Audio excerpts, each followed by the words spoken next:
Hola, ¿qué tal? Buenas noches. Muchas gracias a todos por acompañarnos, muchas gracias por estar conectados en este momento. Hoy es el Día Nacional de la Esclerosis Múltiple, así que es un doble evento de parte de MECStreams para los pacientes. Particularmente el día de hoy quisimos abordar un tema que creo que ha sido de los que más se nos han preguntado recientemente, no solamente en estas oportunidades, sino también de parte de los pacientes en las consultas y por vía mensaje a la página de MECStreams. Entonces, vamos a hablar de este tema de esclerosis múltiple y de fertilidad, y para esto le pedimos de favor y aceptó amablemente acompañarnos la doctora María del Consuelo Álvarez Cabrera, a quien además agradecemos mucho por acompañarnos el día de hoy. Ella es egresada como médico cirujano de la Universidad Autónoma de Aguascalientes, ginecóloga y obstetra por parte de la Universidad Nacional Autónoma de México.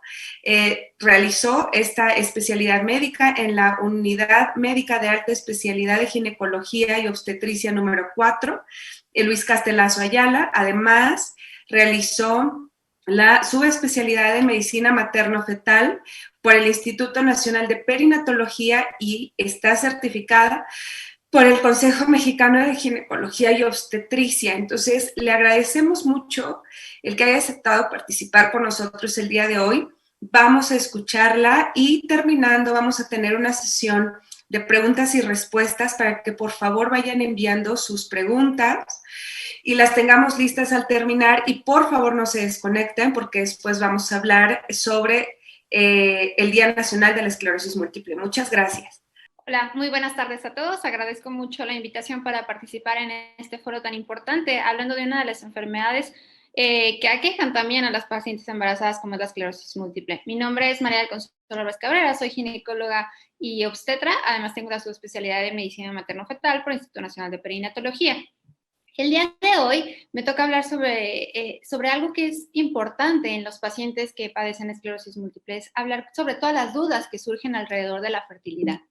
Para esto, en los siguientes 20 minutos me gustaría que abordáramos los siguientes objetivos. Vamos a hablar sobre los efectos de la esclerosis múltiple sobre la fertilidad. Vamos a hablar sobre el embarazo y cómo es que cursa la enfermedad con cierta actividad o no a través de los 9 meses que dura nuestro embarazo. Hablando un poco sobre la consejería preconcepcional y sobre todo vamos a hacer un poquito de énfasis en lo que es el pronóstico materno y fetal. Primeramente, quiero hablar sobre cuáles son los efectos que nosotros podemos ver y que están documentados sobre la esclerosis múltiple en la fertilidad.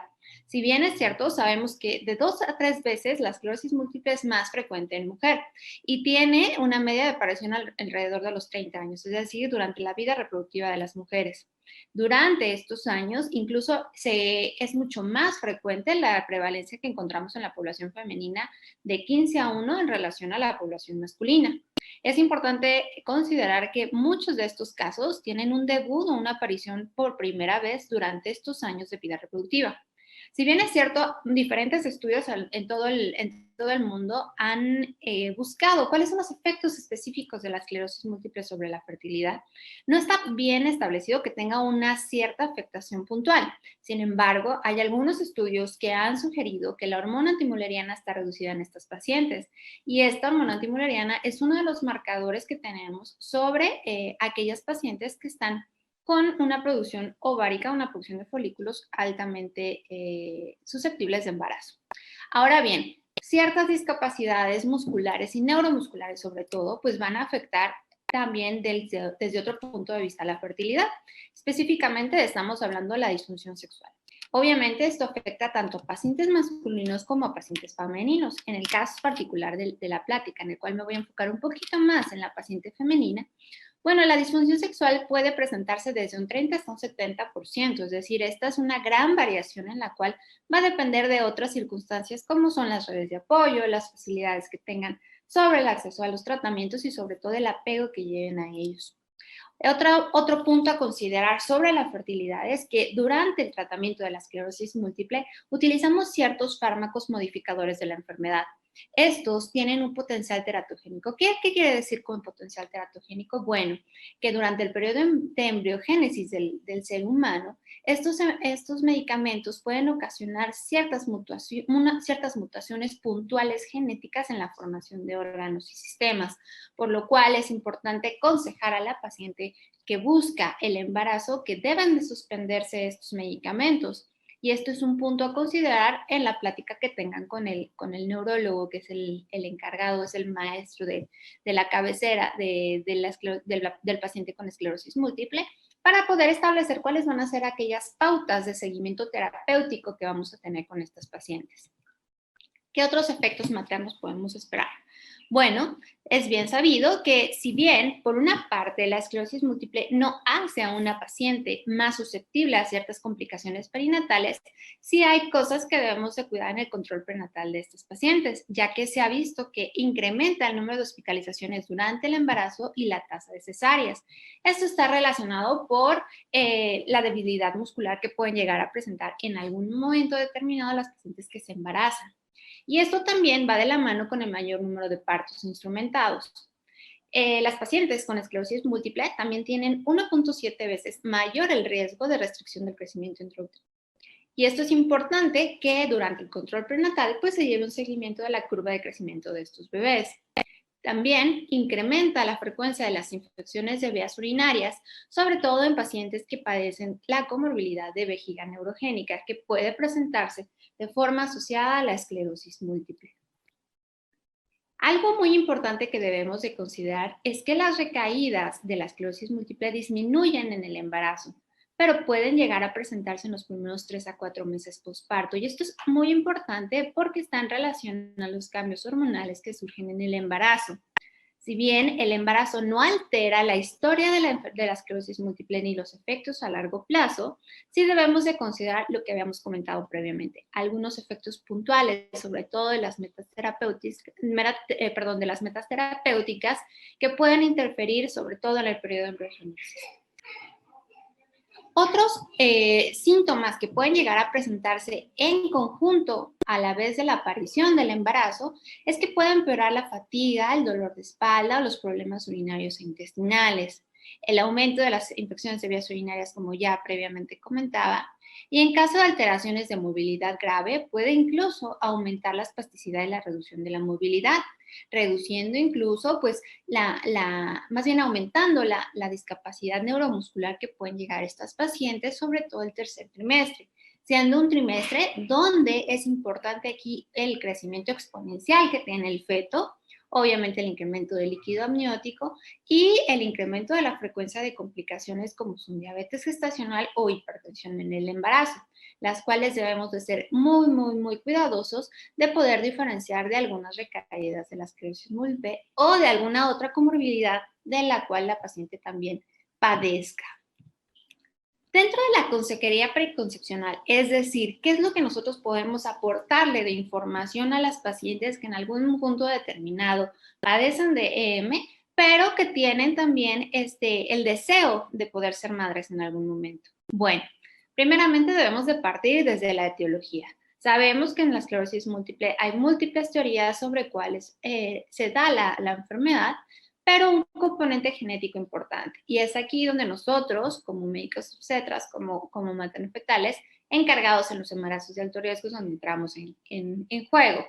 El 80% de las personas afectadas con esclerosis múltiple tienen un miembro de la familia afectado. Es decir, la recurrencia, si nosotros como pareja tenemos un hijo afectado con esclerosis múltiple, que tengamos otro hijo, va a ser una posibilidad del 2.7%. El mejor momento para poder embarazarnos sería cuando tengamos revisión de la enfermedad, cuando haya buen control. La comunicación con un equipo interdisciplinario en el cual estará integrado por el médico neurólogo, por el fisioterapeuta, por el obstetra, el médico materno-fetal, el neonatólogo para recibir ese bebé, pues va a poder determinar cuáles van a ser las pautas de seguimiento de este embarazo. Es importante que este equipo se integre desde antes de que la paciente se embarace para poder valorar, como les decía, por una parte la seguridad de los medicamentos y por otra la misma seguridad de las pacientes. Ahora bien, ¿Qué pasa durante la actividad de la enfermedad en el embarazo? Como bien les decía, es raro. En el primero y el segundo trimestre prácticamente no se van a presentar y esto es por un cambio que existe en el juego de los estrógenos y la progesterona. Los corticosteroides orales intravenosos que se llegan a utilizar cuando existen recaídas no están contraindicados en el embarazo, se pueden utilizar, pero el tercer trimestre es el de mayor riesgo. Si bien per se ya el embarazo es un periodo de susceptibilidad a complicaciones, como les comentaba, estos pacientes, al tener otras complicaciones, otras comorbilidades, pueden llegar a desarrollar hipertensión, insuficiencia renal, hipertensión arterial pulmonar, insuficiencia cardíaca o neumopatía intersticial, de acuerdo a cómo hayan estado en el control antes del embarazo y las complicaciones que se pudieran asociar durante el mismo. Bien, ya hablábamos un poco de los fármacos durante el embarazo. Lo que bien les decía, los fármacos modificadores de la enfermedad están contraindicados en él. Esto es, por ejemplo, es muy importante que la comunicación con el neurólogo antes de embarazarse justamente por esta cuestión.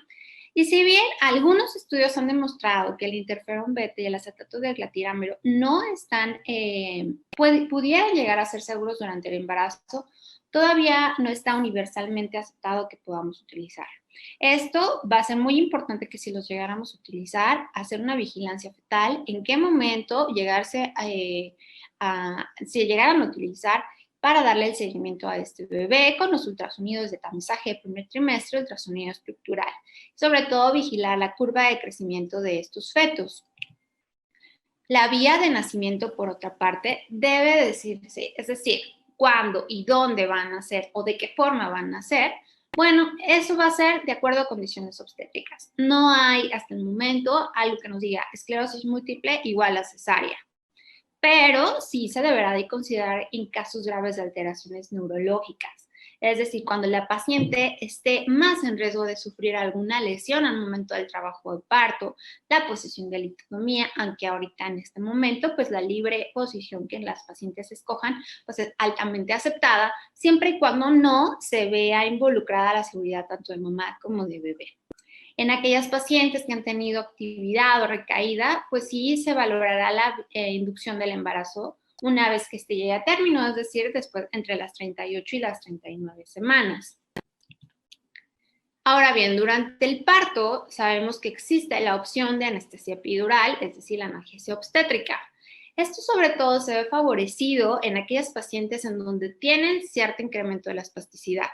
Esto porque la espasticidad, si esta llegara a aumentar durante el trabajo de parto, utilizar la anestesia epidural pues nos va a ayudar muchísimo a controlar esta complicación, o incluso está aceptado el uso de benzodiazepinas.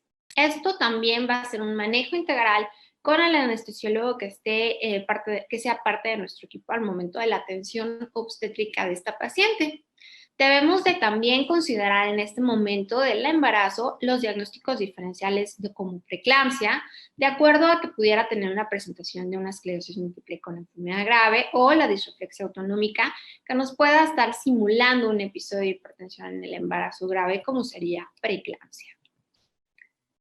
En el puerperio, una vez que nazca bebé, las recomendaciones generales son continuar con la suplementación de vitamina D, una dieta altamente rica en este macronutrimento, y también favorecer la lactancia materna, es decir, suplementar en caso de que así lo requiera para favorecer también esta buena actividad. Es importante comentar que estas pacientes con esclerosis múltiple también tienen un riesgo incrementado de depresión postparto, por lo cual no solamente nuestro trabajo termina una vez que nazca bebé, sino el seguimiento puntual de estas pacientes va a permitir incluso identificar complicaciones. Ya decíamos que sí incrementa el riesgo de recaídas solamente de 3 a 4 meses después del embarazo, y esto es porque regresan sus hormonas a su estado basal. Pero en ese periodo inmediato, que es el puerperio inmediato, bueno, existe este riesgo de depresión postparto, en el cual es importante que consideremos a estas pacientes para las redes de apoyo sobre todo. ¿Qué pasa con la lactancia? Es otra de las preguntas. Bueno, si bien los fármacos modificados de la enfermedad pueden regresar, no va a aumentar el riesgo de recaídas el hecho de tener lactancia. Es bien sabido todos los beneficios de la lactancia exclusiva. Las pacientes con esclerosis se recomienda que por al menos 2 meses ha demostrado una reducción de las recaídas que ya les comentaba en el puerperio. En caso de que tengamos actividad grave, pues definitivamente hay que cortar la lactancia materna y solo quedarnos con la extracción manual de leche. Y igual que en el embarazo, el hecho de estar utilizando esteroides o corticosteroides como la metilprednisolona no va a contraindicar la lactancia. Al contrario, aumenta mucho más la posibilidad de casos de recaída si nosotros dejáramos de utilizar los medicamentos que se deben utilizar, o incluso el factor protector de la lactancia. Además de que la lactancia tiene una gran ayuda en el momento de disminuir la incidencia de depresión postparto. Y bueno, una vez que tengamos ya la consejería después de que ya nació bebé, de que ya afortunadamente tuvimos lactancia, que no tuvimos recaídas, ¿qué pasa con la planificación familiar? Bueno, la mayoría de los métodos son seguros para las pacientes con esclerosis múltiple. Idealmente en aquellas pacientes que tengan riesgo incrementado o algún factor de riesgo para enfermedad tromboembólica, pues aquí los anticonceptivos orales combinados pueden llegar, pues esos los vamos a dejar como con mayor riesgo que beneficio. Entonces, pero existen todos los métodos de barrera, los de progestina solos, como serían los inyectables o los anticonceptivos orales, pero solo de progestina. Existe el anillo vaginal, que es una progestina también. El dispositivo intrauterino liberador de levonorgestrel, que también nos ayuda con ellas. También existen y los métodos obviamente temporales, que serían vasectomía y la oclusión tubárica bilateral. Es importante que para ofrecerle a la paciente y que la paciente pueda escoger el mejor método para ella, debemos de considerar, uno, la accesibilidad de los métodos para ella, las comorbilidades que tenga y obviamente la preferencia de la paciente. Ahora, ¿qué pasa con las técnicas de reproducción asistida? Aquí sí es muy importante que nosotros toquemos un punto. Los tratamientos con agonistas de la GnRH han mostrado incrementar las tasas de recaída. Es decir, se ha visto que sí empeora la enfermedad cuando se utilizan algunas técnicas de reproducción asistida. Por lo tanto, es importante que antes incluso de que nos sometamos a una técnica de fertilización, bueno, nuestro neurólogo nos evalúe de forma completa y que aparte, junto con el biólogo de la reproducción, tengamos la consideración de qué fármacos utilizar para escoger la mejor técnica de reproducción asistida, en caso de que así se necesitara. Si esto puede diferirse, pues muchísimo mejor y que se diera un embarazo espontáneo. Entonces, a manera de conclusión y de manera muy puntual, quisiera que abordáramos a la paciente desde antes de embarazarse, es decir, la consejería preconcepcional, qué pasa cuando se embaraza, es decir, qué vamos a hacer durante el manejo obstétrico y el trabajo de parto, y qué pasa después de que se embaraza y ya tiene a su bebé esta paciente. Entonces, como decíamos, no existen los efectos claros sobre la esclerosis múltiple y la fertilidad, prácticamente las mismas posibilidades que cualquier otra persona que no tenga la enfermedad de embarazarse. Debemos de considerar el efecto de la exposición de los fármacos en hombres, que era lo que ya les decía, no solamente en mujeres, sino que también tienen efectos sobre todos los fármacos modificadores de la enfermedad. Tenemos que tomar en cuenta que el embarazo no afecta claramente los resultados de discapacidad a largo plazo, por lo tanto no debería de ser una contraindicación, siempre y cuando las condiciones basales de la paciente sean prioritarias. Es decir, no debemos de sobreponer el embarazo a lo que es la enfermedad de base. ¿Qué pasa una vez que se embaraza esta paciente? Ya bien, decíamos que el embarazo, considerado como riesgo bajo de recaída, podemos utilizar sin ningún problema los esteroides. Recordar que uno de los macronutrientes que debemos de suplementar en el embarazo y en el puerperio es la vitamina D. Debemos de considerar también que la esclerosis múltiple no debe influir directamente en la vía de finalización y el uso de anestesia, es decir, debemos de considerar el riesgo de espasticidad, cómo evoluciona la paciente durante todo el embarazo, cuáles son las condiciones obstétricas, obviamente la vigilancia fetal que le dimos a este bebé, para saber si él no cursó con alguna complicación, de las cuales la más frecuente es restricción del crecimiento intrauterino. Recordar que en el momento del trabajo de parto, el uso de relajantes durante el mismo, en caso de espasticidad, nos va a ayudar muchísimo para que esta paciente no tenga complicaciones. Y una vez que nazca bebé, promover la lactancia materna exclusiva al menos 2 meses, incluso nos ayudaría a disminuir el riesgo de recaídas. Y recordar que si bien este riesgo de recaída aumenta 2 a 4 meses después de que nazca bebé, también en el periodo inmediato tenemos riesgo de depresión postparto. Entonces, sabemos que las mujeres con esclerosis múltiple pueden embarazarse, pero debe ser un embarazo cuidado y planeado para evitar, como les decía, los fármacos y el riesgo de recaída, disminuirlo prácticamente al mínimo. Algunos síntomas debemos de considerar que pueden empeorar, como la fatiga o los dolores musculares. Siempre es importante integrar un equipo multidisciplinario y comentábamos, nunca dejemos de lado el feto y la vigilancia del mismo. Por lo tanto, integrar al médico materno-fetal dentro del equipo interdisciplinario que va a ver a estos pacientes. Por mi parte sería todo y voy a dar un espacio amplio para que expongan cuáles son sus preguntas para ya una vez con esta información de base poder responderles cuáles son todas sus inquietudes. Quedo abierta a sus preguntas. Pues muchas gracias, doctora, por esta plática. La verdad es que bastante ilustrativa de muchas de las preguntas que nos hacemos, no solamente los pacientes, sino también los médicos. De pronto cuesta mucho trabajo conciliar la información sobre lo que pasa con la esclerosis múltiple y el tema de fertilidad, ¿no? Hemos dado varias pláticas explicando un poquito de qué es lo que pasa con el embarazo, pero bueno, tenemos algunas dudas que nos quisieran hacer algunos de nuestros pacientes.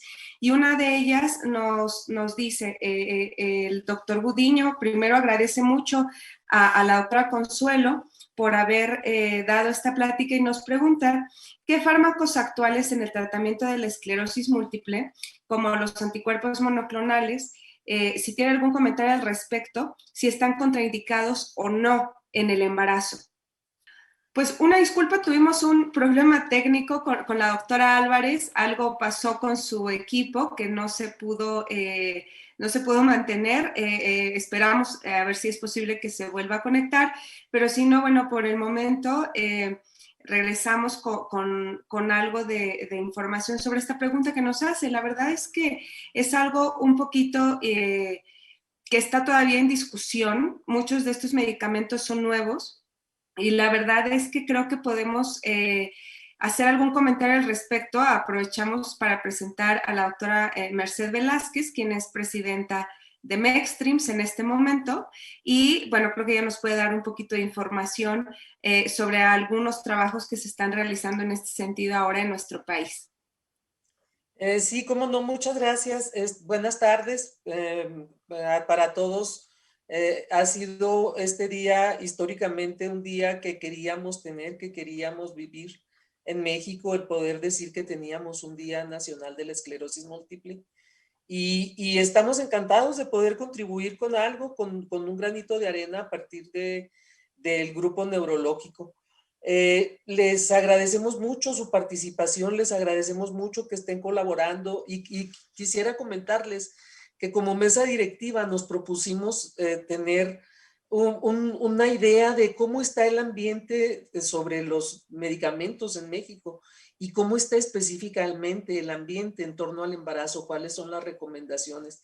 Es un trabajo que ahorita en este momento estamos terminando de hacer, estamos en la etapa de cierre para sacar una publicación sobre un consenso y en ese consenso queremos hablar de cómo recomendamos utilizarlo, ¿verdad? Porque no son temas que estén definidos, no son temas que pueda uno entrar a la librería y decir, aquí dice que como receta de cocina hágale esto, sino que tenemos que tener muchas piezas dentro del tablero y poder tomar en consideración cada una de ellas para poder sacar guías de recomendación, para poder transmitir, hacer ese puente, esa vinculación entre los científicos y la población, tomar Mextreams esta batuta. Entonces, Este es uno de los proyectos que estamos ahorita definiendo precisamente, de los que estamos trabajando.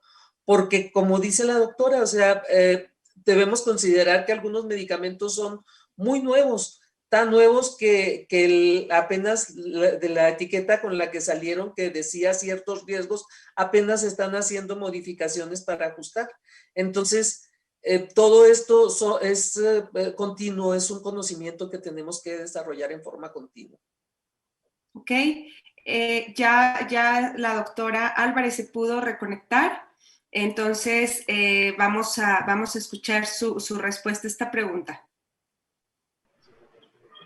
La pregunta, doctora, es si usted sabe cuáles son los anticuerpos monoclonales actuales que están contraindicados en el embarazo.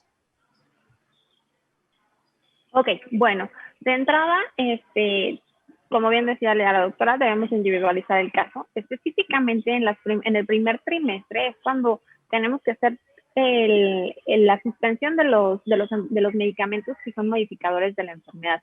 Ya bien le comentaba que hasta el momento no hay evidencia que sea contundente que nos diga qué fármacos y de qué forma, en qué momento de la enfermedad podríamos estarlos utilizando cuando la paciente se embaraza, ya que muchos de estos embarazos incluso llegan a no ser planeados. Lo que se sabe es que, por ejemplo, el interferón, en este momento pudieran haber algunos estudios que pudieran sustentar que apoyen el uso de este medicamento para el control de la enfermedad, incluso dentro del segundo y el tercer trimestre. Pero no hay evidencia que hasta el momento nos diga que tenemos márgenes de seguridad, sobre todo en los niveles que alcanza a llegar y sobre todo porque los anticuerpos monoclonales, en este caso de la pregunta en específico, algunos tienen, no pasan placenta, pero otros son metabolizados en placenta. Placenta es un órgano como tal que tiene ciertas enzimas que favorecen el metabolismo de algunos fármacos. Por lo tanto, no solamente sobre el feto, sino los efectos que queremos esperar con el uso de los medicamentos en la madre. Ok, doctora, muchas gracias por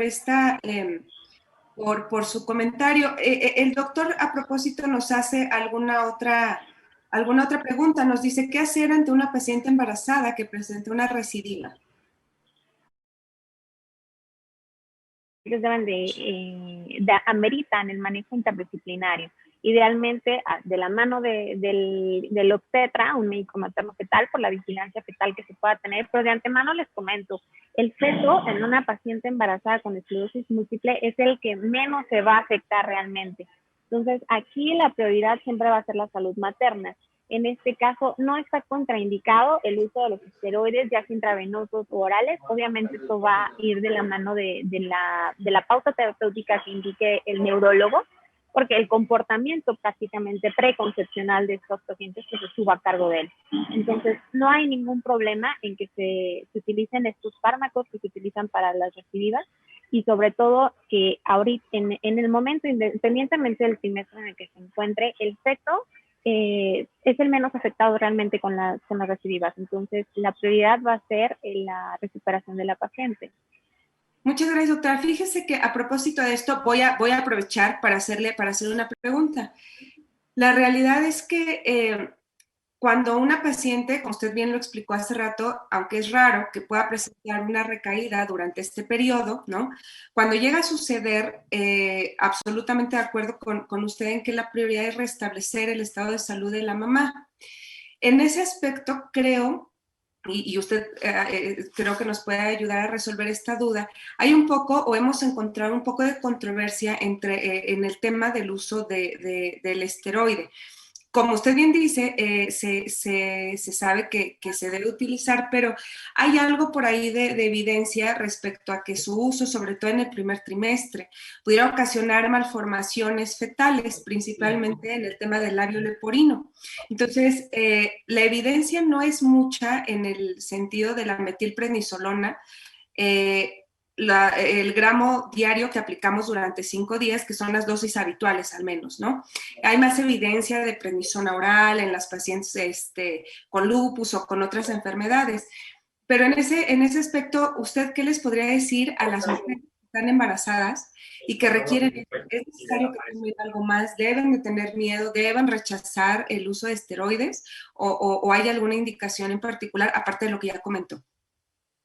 Bueno, de manera general, todas las pacientes que tienen, sobre todo afecciones en el sistema nervioso central, si bien sabemos que esto tiene como un componente genético, bueno, es importante que partamos de la consejería preconcepcional. Todas ellas deben de suplementar, sobre todo si están en vísperas de un embarazo o están planeando en algún momento en edad reproductiva embarazarse, el ácido fólico en 4 miligramos cada 24 horas. Idealmente 6 meses, de 4 a 6 meses antes de embarazarse.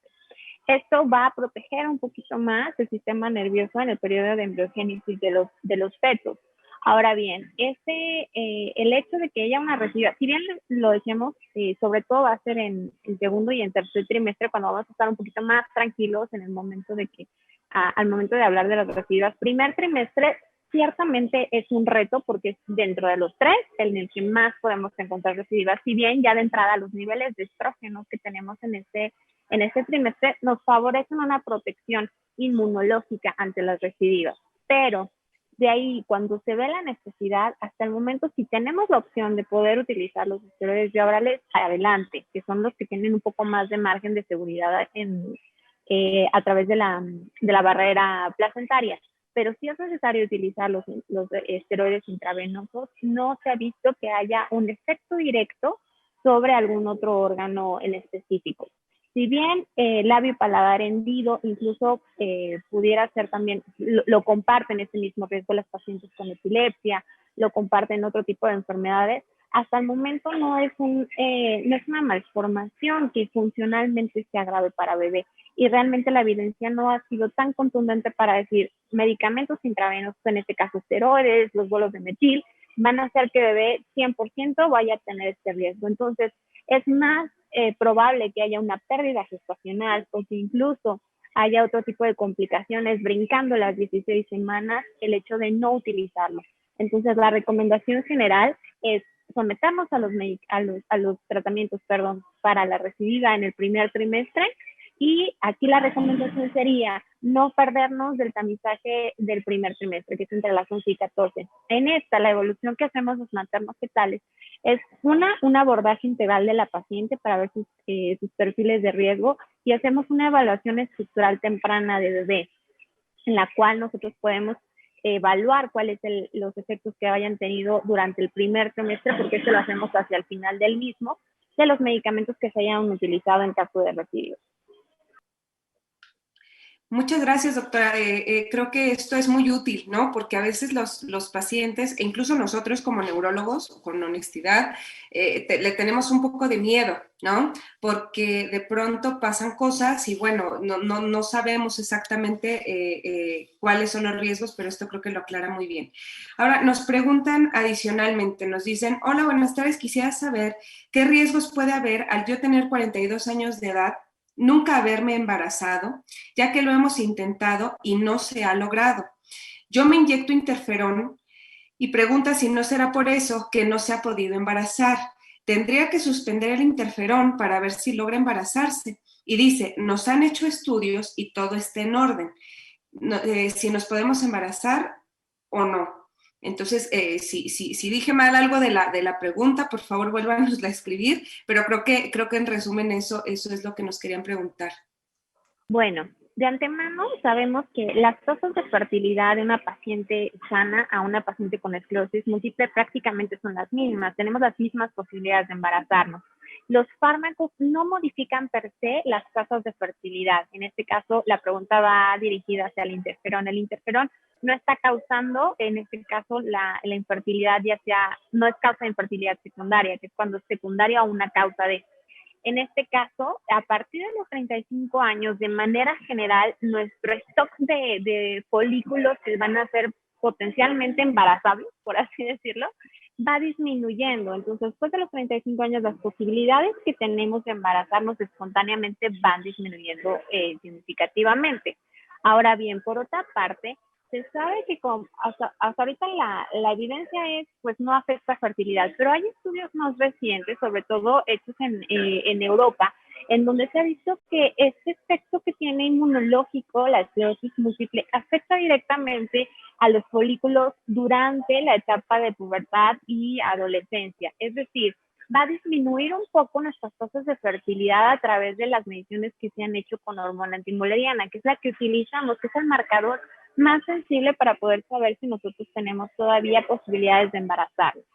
Entonces, no podemos echarle la culpa a los tratamientos directamente, sino también pudiera ser un factor. Digo, para hablar de infertilidad hay muchísimos factores, inmunológico, infeccioso, se tiene que hacer un estudio de la pareja de manera completa, pero no podemos adjudicárselos a los tratamientos neurológicos. En este caso, incluso, una, nuestra edad, dos, el hecho de tener esclerosis múltiple pudieran ser en algunos casos muy particular. Obviamente, pues tendríamos que individualizar a la paciente y saber cuál es el caso en específico, pero va más relacionado por esa parte.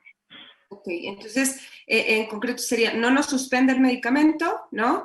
Y mejor visita a un especialista para entender cuál puede ser el problema y darle solución, ¿no? Exactamente. Ok, pues por aquí creo que ya no tengo más preguntas, doctora. De verdad, le agradecemos enormemente que haya aceptado participar con nosotros el día de hoy. Toda la información que nos dio es francamente muy valiosa. Sin duda, uno de los grandes temas, sobre todo me atrevería a decir que al inicio cuando empezamos el proceso de darle el diagnóstico a los pacientes es esto, ¿no? Dentro de las grandes dudas respecto al impacto en el largo plazo que va a tener esta enfermedad es ¿no? ¿Qué pasa? ¿Me voy a poder embarazar? ¿No voy a poder? ¿Mis hijos van a tener la enfermedad? ¿No la van a tener? Y creo que esto ayuda mucho a aclarar el panorama. Entonces, le agradecemos mucho, doctora, de verdad, nuevamente, y por aquí pronto le estaremos dando lata para ver si nos apoya con alguna otra información. Muchas gracias. Al contrario, muchísimas gracias. Ahí está la dirección electrónica. Si es que en algún momento surgiera alguna otra duda, estoy a sus órdenes. Actualmente estoy en Aguascalientes, pero pues al contrario, muchísimas gracias por esta información. A veces el embarazo para todos llega a ser como, híjole, es la embarazada, ¿qué vamos a hacer? O es la paciente que se quiere embarazar, ¿qué vamos a hacer? Bueno, tratar de tomarla desde el punto de vista de que es una paciente que va a cursar con algo fisiológico, que es el embarazo. El embarazo no es una enfermedad extra, no es una comorbilidad, al contrario, es un estado fisiológico, que si bien existen algunos cambios, las hormonas, en este caso las mujeres, nos protegen un poquito de algunas enfermedades, pero también nos hacen susceptibles a otras, pero no por eso pues significa un problema grave que no podamos tenerle soluciones. Afortunadamente, la ciencia ha ido de la mano en diferentes áreas de la medicina, en este caso, por ejemplo, nosotros los obstetras con los neurólogos para enfermedades que son verdaderamente un reto y que les podemos ofrecer el mejor panorama para embarazarse durante el embarazo y sobre todo la salud postnatal. Muchísimas gracias, doctora. Creo que el mensaje es muy claro, ¿no? Esto no es un conflicto con la esclerosis múltiple. Muchísimas gracias nuevamente y pues por aquí nos veremos pronto. Claro que sí, con muchísimo gusto.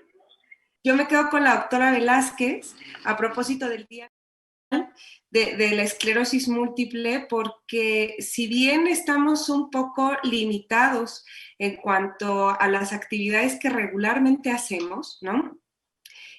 Hace 3 años andábamos por ahí con las asociaciones de pacientes y con un grupo de neurólogos y de médicos asesores en la Cámara de Senadores, justamente conmemorando, y sí puedo decir que celebrando también, que fue el primer Día Nacional de la Esclerosis Múltiple, como un gran paso, como un gran avance que se dio en el reconocimiento de esta enfermedad y de las necesidades que existen para los pacientes.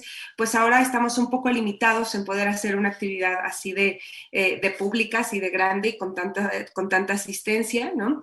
Ese día llegó Protección Civil incluso a decirnos que ya paráramos porque ya no podía seguir llegando más gente, y de verdad que nos dio mucho gusto, no que nos dijeran eso, sino la respuesta en general que hubo de parte de todos para conmemorar este día. Entonces, aunque no podamos estar en físico, creo que es importante no pasar por alto esta fecha, reconocer que existe, que es un gran logro que tenemos hasta este momento, hasta el día de hoy, y sin duda que es algo que nos pone como en el inicio apenas de otro proceso que viene, que es el empezar a hablar ahora sí como de, ok, vamos a hablar de política pública y vamos a hablar de otras situaciones para el mejor estado de los pacientes, pero desde este lado de la cancha, desde la parte médica y de lo que podemos hacer, creo que hay mucho que aportar todavía y pues le agradecemos a la doctora Velázquez que nos acompañe el día de hoy para poder darnos un poco de panorama de qué es lo que hacemos desde este grupo de especialistas, ¿no? De MECStreams, en este momento liderados por ella, para poder aportar nuestro granito de arena para todas estas actividades. Doctora. ¿Qué tal, doctora? Muy buenas tardes. Agradecer a la doctora Consuelo Álvarez, muchísimas gracias por su colaboración. Estos programas los diseñamos con la intención de acercarnos a los pacientes, de tener una vía de comunicación directa con los pacientes, decirles que sí trabajamos, pero ¿trabajamos en qué? Pues trabajamos en diferentes programas. Trabajamos en hacer una reunión anual de alta especialidad en donde nos interesa que los neurólogos sigan actualizándose, donde nos interesa que los ponentes internacionales traigan directamente el conocimiento hacia los médicos. Trabajamos en un programa educativo para los pacientes, que es en Confianza. En Confianza es un programa que mes a mes estamos desarrollando para dar información fuera de lo que es la esclerosis múltiple, pero en temas desarrollados como este que vimos el día de hoy. Trabajamos también en integrar un fondo para hacer becas de alta especialidad. Ahorita estamos becando a 3 médicos, 3 neurólogos que están haciendo alta especialidad en enfermedades desmielinizantes. Trabajamos también en tener una beca para mandar a un médico que ganó un concurso de investigación para ayudarle a presentar su trabajo en Italia. Trabajamos también en hacer becas para las personas que están haciendo investigación. Ahorita acabamos de establecer 2 ganadores para el fondo de investigación, y esto es hacer proyectos originales en México. Estamos haciendo estos consensos que les mencionaba, son 2 consensos, uno precisamente la doctora Rivas nos hace favor de coordinar, que es en relación a los tratamientos, las puntualizaciones sobre los tratamientos. Como este es un tema muy cambiante, tenemos que estar continuamente actualizando las recomendaciones. El otro lo dirige la doctora Brenda Bertado, y ella va a trabajar en relación a al embarazo, las indicaciones que deben hacerse y los cuidados que deben hacerse en torno al embarazo. El año pasado nosotros les pedíamos que nos hicieran favor de responder a un registro nacional de enfermedades desmielinizantes. No logramos tener una base de datos muy amplia, pero con 400 pacientes podemos darnos cuenta de cómo está la esclerosis múltiple. Entonces, el saber cómo está la esclerosis múltiple, el saber que hemos reducido el tiempo de diagnóstico, ese es el hallazgo más importante de esta publicación. En México se redujo 4 años el tiempo de diagnóstico, y esto se logra a través precisamente de tener médicos que hicieron alta especialidad, precisamente a través de educar a los enfermos a decir, acudir a tiempo. Otro de los puntos que también nos llama mucho la atención es la intolerancia que tenemos los médicos en México hacia la discapacidad, porque es una muestra muy grande y la mayoría de los pacientes están en etapas tempranas de discapacidad. Eso significa que estamos manejando los tratamientos con toda la intención de detener la discapacidad y de frenarla a tiempo, y eso pues es para felicitar. Entonces, yo creo que esas serían las dos grandes noticias para este día que queremos compartirles. Este es un trabajo que desarrollamos la doctora Verónica Rivas y una servidora. Hay muchos otros hallazgos, pero los más relevantes, los de más impacto a largo plazo en la vida de las personas van a ser estos. En la persona que se está sospechando la enfermedad, el diagnóstico se redujo de 6 a 2 años. en la persona que ya tiene la enfermedad estamos manteniendo, a pesar de tener tiempo de evolución, estamos manteniendo en la parte baja de la escala de discapacidad. Esas son grandes noticias para México, grandes noticias para los neurólogos porque lo estamos logrando y grandes noticias para los enfermos porque de veras está sirviendo lo que estemos haciendo, el que ustedes se junten y hagan sus grupos, el que ustedes se organicen y hayan hecho ese esfuerzo enorme de lograr una visibilidad a nivel nacional, eso tiene sentido. Esta es la consecuencia. El que nosotros médicos nos organizáramos y cumpliéramos nuestra responsabilidad de tomar la batuta en la educación, eso ha tenido esta consecuencia. Entonces, todos estamos ganando. Creo que hay muchas cosas que debemos mejorar, pero ahorita es tiempo de festejar y pues felicidades a todos por este día, felicidades a todos los que han contribuido con un granito de arena en esta lucha. Muchas gracias. Muchísimas gracias, doctora. Perdón, efectivamente creo que sí es un día para celebrar, darnos cuenta de que hace algunos años, digo, cada cierto tiempo cambia el lema del Día Mundial de la Esclerosis Múltiple. Y hace algunos años había uno que a mí en particular me gustaba mucho, que era esto de que unidos somos más fuertes que la esclerosis múltiple.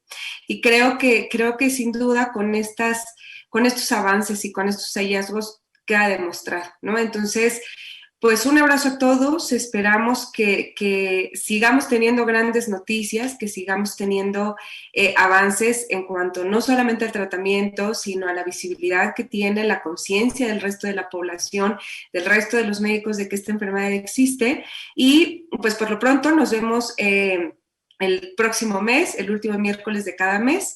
Ya saben que podemos conectarnos por aquí para ver un tema más que esperamos que sea de su interés. Muchas gracias a todos. Buenas noches. Buenas noches.